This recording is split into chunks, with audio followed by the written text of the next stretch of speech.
Pada Desember 2023, neraca perdagangan barang mencatat surplus sebesar 3,31 miliar US dollar atau naik sebesar 0,90 miliar US dollar secara bulanan. Dengan demikian, neraca perdagangan Indonesia telah mencatat surplus selama 44 bulan berturut-turut sejak Mei 2020. Surplus Desember 2023 ini meningkat dibandingkan dengan bulan sebelumnya, namun lebih rendah jika dibandingkan dengan bulan yang sama pada tahun lalu. Surplus neraca perdagangan Desember 2023 lebih ditopang oleh surplus pada komoditas non-migas, yaitu sebesar 5,20 miliar US dollar, dengan komoditas penyumbang surplus utamanya adalah bahan bakar mineral atau HS27, kemudian lemak dan minyak hewan atau nabati atau HS15, besi dan baja atau HS72. Surplus neraca perdagangan non-migas Desember 2023 ini lebih tinggi jika dibandingkan dengan bulan lalu, namun lebih rendah jika dibandingkan dengan Desember tahun 2022.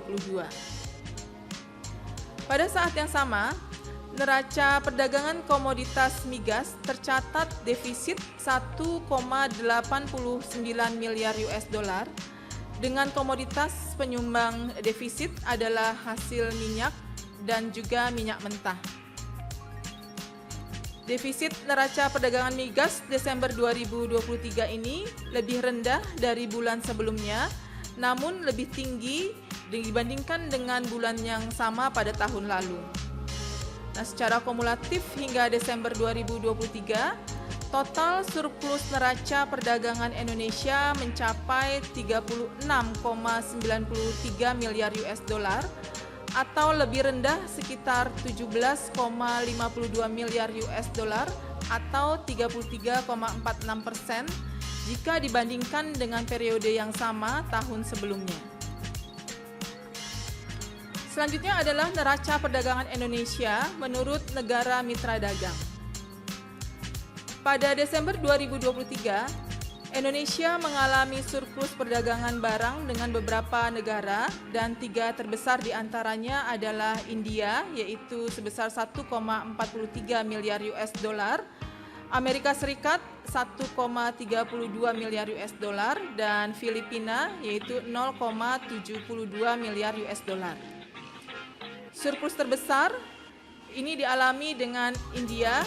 Yang dialami dengan India ini didorong oleh komoditas bahan bakar mineral atau HS27, kemudian lemak dan minyak hewani atau nabati atau HS15, dan juga besi dan baja atau HS72.